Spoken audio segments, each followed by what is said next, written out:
검찰청에서 매년 마약 백서를 내고 있거든요. 마약류 사범 숫자를 보면은 지난 10년간 마약류 사범이 한 2배 가까이 늘었어요. 언론에서 말하는 소위 마약 청정국이 되려면 우리나라 인구 5천만 명 기준으로 마약류 사범이 10,000명을 넘어가면 안 되는데 10,000명 넘어진 한참 됐어요, 사실. 우리나라에서 가장 많이 쓰는 마약은 메스암페타민이에요. 마약 백서를 보면 이제 메스암페타민 필로폰이라고 부르죠. 메스암페타민은 진정제가 아니라 각성제예요. 힘을 내게 해요. 각성시키고 흥분시키고 좀 심하면 환각도 나타납니다. 그래서 2022년 5월에 마약에 취해가지고 60대 노인을 도로 경계석에 머리를 때려가지고 숨지게 한 그런 사건도 있더라고요.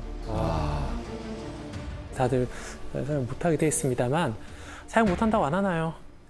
그죠? 국내 마약류 사용 추세를 파악하기 위해서 이제 하수 처리장을 봤어요. 하수 처리장에는 모든 약이 다 나올 거 아닙니까? 변을 통해서든 그다음 버리는 약을 통해서든 해수를 검사하면 알 수가 있거든요. 그래가지고 우리나라 27개 좀 대형 하수 처리장을 검사를 했더니만 27군데 전부 다 검출이 됐어요. 필로폰. 다 나와요? 아니 근데 그러면 우리가 사는 모든 지역에 은밀하게 퍼져 있다라고 봐야죠. 세상에. 마약은 사실 한 지역의 문제는 아니거든요. 전 세계적으로 널리 유통되다 보니까 유통시키기 위해서 굉장히 기상천외한 극단적인 방법들이 쓰이는데 마약을 먹어서 위로 넣거나 장에 숨겨서 전달하는 그런 네? 보디패커예요. 보디, 몸이죠, 그죠? 패커는 팩이죠. 몸에 넣어서 옮기는 사례입니다. 동그란 게 이야기. 네, 동그랗게 다 마약이에요. 장 안에 있는 건가요, 지금? 네, 장 안에도 있고 각종 우리 몸에 다 그냥 뭐 숨길 수 있는 곳에 다 숨겼다라고 생각하면 되는 것이죠. 이게 사실 그전까지 남의 나라의 이야기였거든요. 네. 외국인이 우리나라를 경유해서 가다가 잡힌 사례들은 좀 있었어요. 네, 그런데 2022년 9월에도 한국인도 잡혀요. 공항에서 검거가 됐더라면 차라리 다행이에요. 그 사람 자택에서 죽은 채로 발견이 돼요. 그래서 마약이 퍼져가지고 그때 위에서 엑스터시 봉지가 몇 개가 터지냐면 79개가 터져요. 79개. 급성 마약 중독으로 죽은 채로 발견되죠. 심지어 이 사람 모발 검사를 해보니까 이 사람 모발에서 마약이 안 나와요. 아, 그럼 본인이 했던 거 아니고? 예, 한 것도 아니고 순수하게 판매 목적으로 유통시키려고 가져온 거예요. 참 답이 없죠, 그죠? 사실 마약은 중독성이 강하다, 그리고 위험하다 이 정도만 알고 있어도 그동안은 별 문제가 없었어요. 마약을 접할 일도 별로 없었고. 그런데 어느덧 우리가 모르는 사이에 주변에 마약이 너무 많아졌어요. 우리 생각나는 마약들 꽤 많이 있잖아요. 프로포폴부터 해가지고 파야도 있고 헤로인도 있고 굉장히 많잖아요. 네. 근데 정작 이런 마약에 대해서 우리가 한 번도 제대로 이제 교육을 들어본 적도 없고 잘못된 지식들이 많다 보니까 그래서 더 위험한 대상이 됐죠. 자, 2006년 사건인데요. 76세의 스님이 병원에 호흡곤란으로 실려옵니다. 거의 의식을 잃은 상태로 실려와요. 이제 뇌 CT 촬영도 해보고 병원에서 온갖 증상을 다 확인해봤는데 뭐 혈압이라든지 이거 다 정상이에요. 근데 호흡만 떨어져 있어요. 아니 왜 이러지? 라고 하다 일단 인공호흡을 시키죠. 시간 지나니까 이 스님이 이제 찾아가지고 이제 여러 가지 정황을 보고 다시 한번 검사를 해보니까 등에 어떤 파스, 공식 용어는 패치라고 부르는데요. 이제 진통제 패치가 붙어 있는 거예요. 네. 평소에 신경통이 좀 있었거든요. 네네. 자, 또 하나의 사건. 53세 여자 환자가 저산소증을 보여가지고 병원에 실려와요. 거의 사망 상태였어요. 근데 어쨌든 살려냈어요. 살려내가지고 경위를 알아보니까 자기 동생이 자기한테 좋은 패치를, 파스를 10장을 줬다는 거예요. 또 그 배치네? 네. 패치네. 자, 이 두 환자가 공통적으로 썼던 패치가 무엇일까요? 뭘까 대체? 자, 그 정체를 공개하기 전에 영상을 하나 좀 봤으면 합니다. 잠깐만, 뭐야? 영화예요?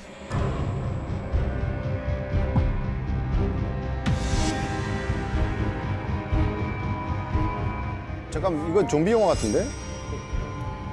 영화 같다 진짜. 원래 낮술하면은 저 정도 근데 술에 취한 정도가 아닌 것 같아요, 저거는. 이 거리는 좀비랜드라는 별명이 붙어 있는 필라델피아 켄싱턴 거리입니다. 미국이군요. 많은 사람들이 마약을 복용하고 그 마약 때문에 이렇게까지 상황이 악화된 거예요. 끔찍해. 경찰도 단속을 못 한다고 해요. 왜요? 마약 중독자들이 너무 많아가지고 단속이라든지 어떤 재활 같은 게 거의 불가능할 상태에 이르는 그런 지역입니다.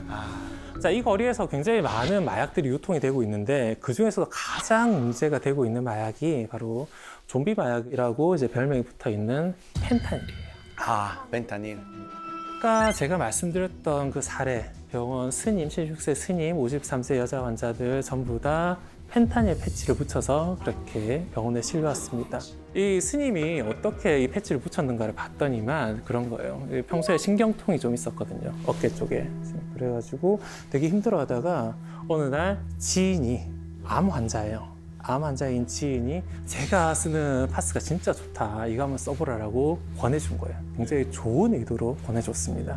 근데 그 스님은 아무 생각 없이 파스니까 한 2장 정도 붙인 거예요.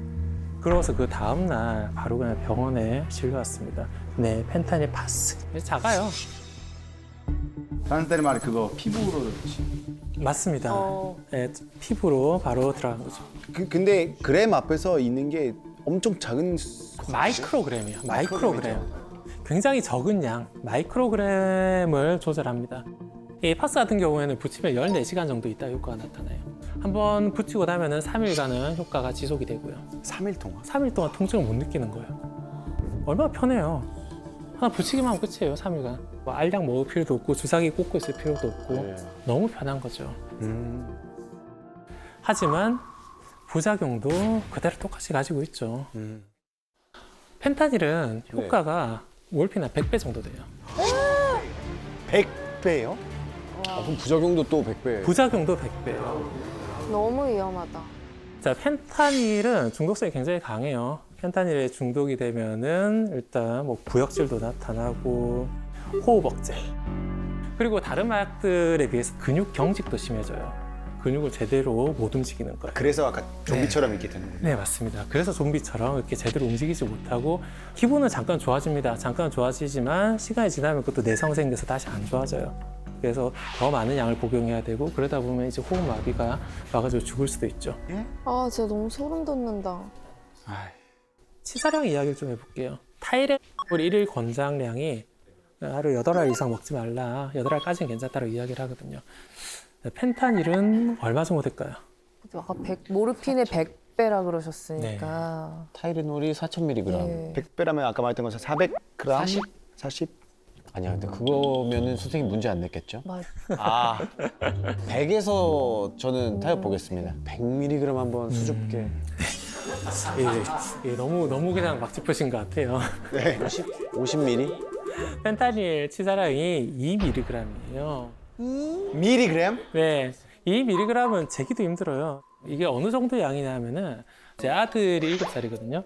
아들이 어느 날 잠에서 깼어요, 아침에. 제가 딱 봤을 때 애 눈에 눈곱이 좀 껴있네요. 2mg 정도 되겠다. 그럼 네, 진짜 말 그대로 네, 진짜 눈곱이에요. 저 뭐죠? 잠깐만. 이 정도라고요? 네, 저게 연필심인 거죠? 네. 저 진짜 눈곱만큼인 것 같은데? 저 후 불면 바로 날라가는. 그러니까 재기도 힘들 정도의 양으로 사람들을 죽일 수가 있다는 것이죠.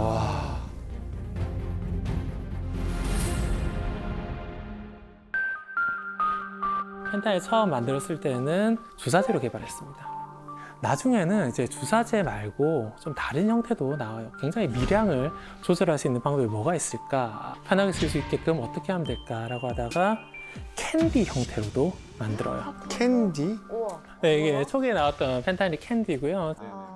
통증 심한 환자라든지 수술 환자라든지 통풍만 제왕절개 같은 경우에도 펜타닐을 씁니다. 아니 저는 자연분만으로 했는데 네. 무통 주사는 사실 그 자국문이 3cm가 열려야 맞을 수 있거든요. 네. 그래서 되게 기다리면서 네. 맞는데 이걸 맞으면은 거의 일어나서 춤출 수 있을 정도로 그 아픔이 싹 없어지더라고요. 네, 네. 네. 진통이 진짜 너무 아프거든요. 그쵸. 별 보일 정도로. 네. 근데 방금 그 말씀을 하시는 걸 들으니까 왜 무통 주사를 맞았나 약간 이런 생각이 드는. 아니 근데 출산이 고통이 엄청나니까 이거 올바른 용도인 거죠. 올바른 용도. 그 이후로 뭐 이런 마약성 중독제 생각이 나시던가요? 아니요, 굳이 맞을 일이 없죠. 아기가 나왔으니까. 네. 네, 최근에는 이제 무통분만할 때 펜타닐 이외에 다른 약을 쓰는 경우도 있습니다. 그래서 아마 조율 씨가 주사를 맞았을 때는 어떤 약을 맞았을지는 이제 짐작은 할 수는 없어요. 일반적으로 통증이 심한 사람들이 펜타닐을 맞았다고 해서 바로 중독되는 거 아니거든요. 중독은 없었어요. 중독은 없었어요. 평소 그냥 고통이 심한 사람 같은 경우에는 통증이 그냥 상쇄돼 버리거든요. 그래서 더 이상 그런 물질을 찾질 않아요. 맞아. 그게 별 문제 없었던 약이에요. 정말 70년대, 80년대 그렇게 별 문제 없었어요. 그런데 펜타닐보다 더 센 펜타닐 유도체들도 있거든요. 또 더 센 게 또 왜 있어요. 자꾸 진화하는 거야 마약은? 가능해요? 가능합니다. 왜? 그 위험한 마약을 그런 약들과 섞어 쓰는 거예요. 그냥 계속 갈망하게 되는 거예요. 갈망. 그거를 끊어내지 못하고 더 강력한 물질들을 많이 만들었거든요. 동물성 의약품도 있고 빨리 배설되는 그런 약들도 있고 다양한 펜타닐 유도차들이 있고 잘 쓰기만 하면 아무 문제가 없어요. 근데 이제 펜타닐 맛을 본 사람들이 이런 펜타닐 유도체에 손을 댄다는 거죠. 2008년에 나온 논문을 제가 좀 소개해 드릴 건데 네. 펜타닐 패치가 한참 유행하던 시절이에요. 그럼 열매 시간을 기다려야 되잖아요. 뭐가 되겠습니까? 마약하려고 모인 사람들이 안 되겠죠, 그죠? 그래서 효과를 빠르게 보기 위해서 어떻게 하냐면은 우리가 뜨거운 물에 녹차 티백 담그잖아요. 녹차 우러나오잖아요.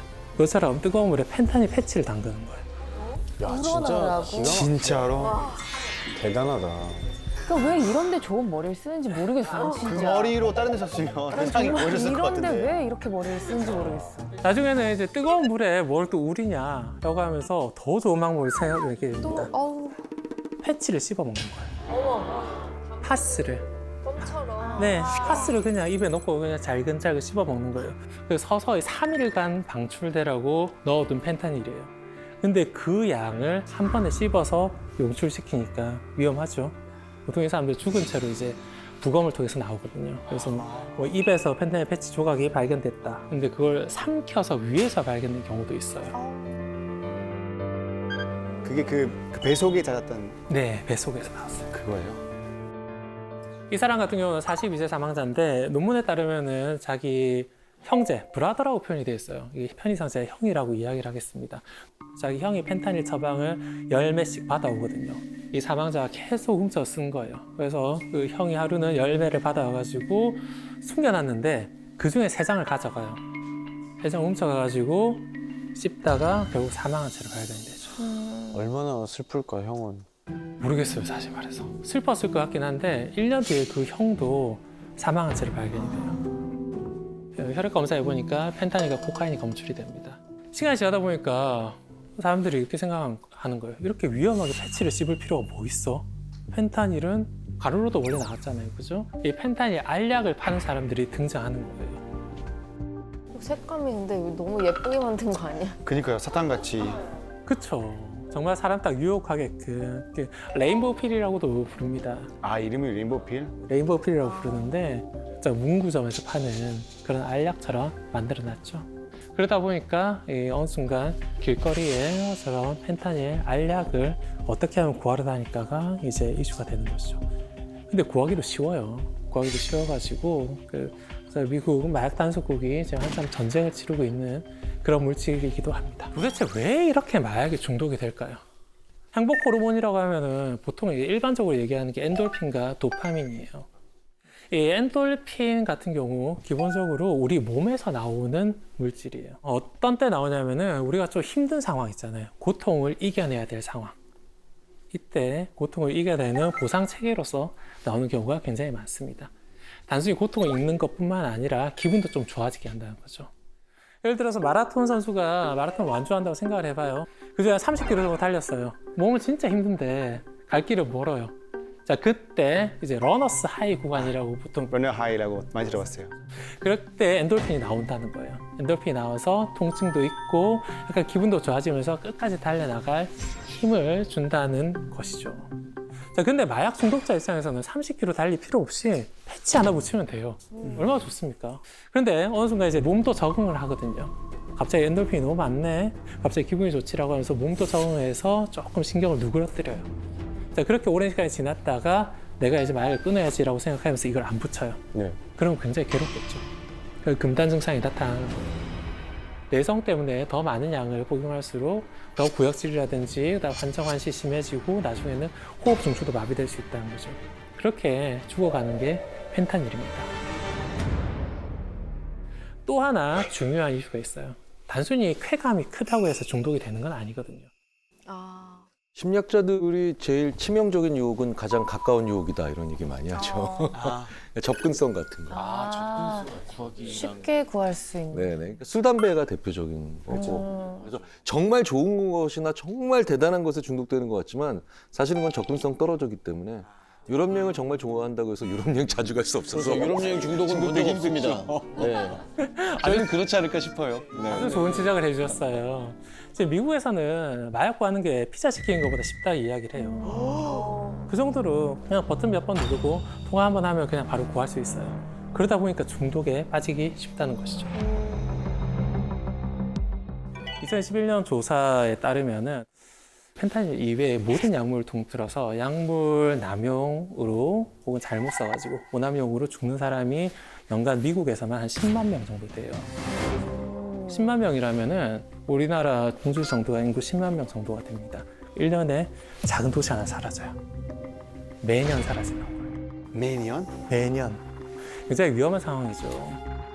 미국에서는 펜타닐 에피데믹이라고 하거든요. 에피데믹은 한 대륙을 초토화시켰을 때 에피데믹이라고 하고 지금 캐나다라든지 미국은 정말 난리예요. 약물 오남용으로 이렇게 죽는 사람이 이렇게 많은데 그중에 3분의 2가 펜타닐이에요. 3분의 2나? 네. 날마다 죽는 사람 숫자로 환산을 해보면 170, 180명 그 정도가 돼요. 9.11 사태랑 비교를 하면은 9.11 사태로 죽은 사람 숫자가 3,000명이 안 돼요. 2,977명 그 정도로 추산을 하거든요. 그러니까 미국에서는 한 달에 2번씩 9.11급 사태가 터지고 있는 거예요. 또 다른 통계 자료를 보면은 18세에서 45세까지 미국에 가장 이제 활동이 왕성한 나이대잖아요. 네. 그중에 사망 원인 1위가 펜타닐이에요. 1위? 1위요. 야, 실제로 가장 많은 사람들을 죽이는 원인은 자살도 아니고 교통사고도 아니고 바로 펜타닐 중독이라는 것이죠. 진짜 심각하네요. 이게 누가 만든 거야? 그런데 이 심각한 문제가 지금까지 그 미국 내 문제였거든요. 에피데믹이라고 했잖아요. 한 대륙이잖아요. 그죠? 근데 이게 어느 순간 더 우리나라에서도 조금씩 이제 사례들이 보고가 되고 있어요.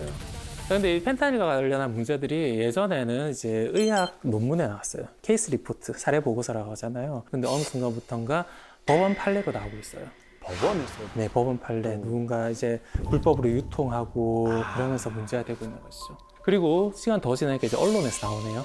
여러분들 펜타닐이라고 하면 그래도 조금씩 들어봤을 거 아니에요. 요즘 들어서 네. 노트북에 엄청 올라오고 네, 있어요. 맞습니다. 굉장히 많은 자료들이 올라오고 있죠. 그 정도로 사회에 훨씬 더 깊이 퍼지고 있다는 거예요. 우리나라도 지금 코로나 이후 비대면 거래가 늘어나고 SNS나 뭐 텔레그램도 많이 쓰고 있고요. 그다음 다크웹도 조금 좀 퍼지기 시작하고 그러다 보니까 마약 중독자들이 좀 어려지고 있어요. 이런 새로운 트렌드에 좀 빨리 따라가는 사람들이 마약을 더 많이 한다는 것이죠. 접근하기 쉬워지면은 즉 공급이 늘어나면은 그게 수요를 만들어내거든요. 이렇게 악순환의 굴레에 빠지기 전에 빨리 차단을 해야 될 그런 상황이 있다는 것이죠. 2021년 경남 지역에서 펜타닐을 단체로 불법 처방을 받아서 투약하고 유통하던 고등학생 42명이 무려 42명이 한 번이네. 네, 검거가 되는 거예요. 고등학생이다 보니까 나이도 어려요. 24명이 18살이고 그다음에 12명이 17살, 6명은 16살, 고등학교 1, 2, 3학년이 다 관여된 극단적인 사례가 나옵니다. 이 사람들이 펜타닐 어떻게 처방받았느냐 하면은 병원에 가는 거예요. 그래가지고 선생님 제가 뭐 사고를 당해가지고 허리가 삐끗했는데 병원에 못 갈 것 같아요. 그러면서 펜타닐을 주시면 안 될까요? 라든지 좀 센 마약 진통제 있다던데요. 라든지 대부분의 병원에서는 이제 거절하는데 그럼에도 불구하고 가끔씩 이제 주는 곳이 있는 거예요. 애들이 이제 그렇게 처방을 받아가지고 약을 구해가지고 유통시키기도 하고 그 다음에 자기가 흡입하기도 하고 그럽니다. 그리고 사실 이거 주면 안 된다는 게 가이드라인이 딱 있거든요. 식약처에서 나온 가이드라인을 보면은 그렇게 통증을 호소하는 환자한테 제일 먼저 주는 약은 좀 일반 진통제예요. 타이레놀이나 아스피린의 성분이 들어있는 일반 진통제예요. 그거를 먹고도 계속 통증이 심하면은 그 다음에 마약성 진통제를 줄 수 있습니다. 마약성 진통제 중에서도 좀 약한 거 줘요. 펜타닐로 바로 가지 않고. 그 다음에 약한 거에도 효과가 좀 없다 싶으면 펜타닐로 갈 수는 있어요. 갈 수 있는데 그때도 저함량부터 시작해야 돼요. 아, 그죠. 그래도 효과 없다 싶으면 고함량까지 가야 되는데 고함량을 바로 주니까 이게 문제가 되는 거죠. 한 2년 전쯤에 한 래퍼가 방송에 나와가지고 자기가 펜타닐을 복용을 했다가 패치를 썼다가 중독에 너무 고생을 해가지고 펜타닐 쓰지 말라, 쓰면 이렇게 된다라고 이야기를 하죠. 그때 그 래퍼가 한 이야기를 보면은 이제 펜타닐 사용자를 이제 벌레라고 표현하더라고요. 예? 펜타닐 조각이 조금이라도 있을까 싶어가지고 뭐 청소기 안에도 뒤지고 바닥도 뒤지고 막 기어다니면서 뭐 펜타닐 찾는다는 거예요. 그리고 뭐 구역질도 많이 나니까 이가 다 사가요. 이가 다 사가지고 발음도 제대로 안 돼요. 래퍼인데. 그리고 뭐 금단 증상도 심합니다. 뭐 온몸이 뜨거워졌다가 차가워졌다가 공황 발작도 찾아오고 굉장히 위험한 상황을 이제 끊어내기 위해서 방송에도 나왔는데 최근에 보니까 다시 또 마약을 했더라고요. 아, 안타깝죠. 선생님 이게 네. 한 번 손대면 네. 죽을 때까지 멀쩡하게 있었던 경우가 있기는 있습니까? 그러니까 마약을 한 번 했다라고 해서 반드시 다 중독되는 거는 아니에요, 사실. 그러나 한 번 해서 중독되는 사람들도 있거든요. 그러니까 누가 중독이 될지 몰라요. 특히 우리나라에서 주로 이제 문제가 되는 메스암페타민 같은 경우에는 금단 증상이 바로 나오지가 않아요. 그러니까 나는 마약을 이겨낼 수 있는 사람인가 보다. 나는 안 그렇던데 라고 하면서 더 빠지는 경우도 있다는 거죠. 본인이 어떤 상황일지 모르다 보니까 가능하면 한 번도 하지 말라라고 권하는 게 이제 전문가들의 주된 입장이에요. 근데 펜타닐을 에피데믹이라고 표현했잖아요. 지금 캐나다라든지 미국은 정말 난리예요. 자, 그 반면에 유럽이라든지 남미라든지 또 아시아 쪽에는 펜타닐로 인한 문제는 그렇게 크지는 않아요. 조금씩 나타나고 있습니다. 하지만 글로벌한 시대잖아요.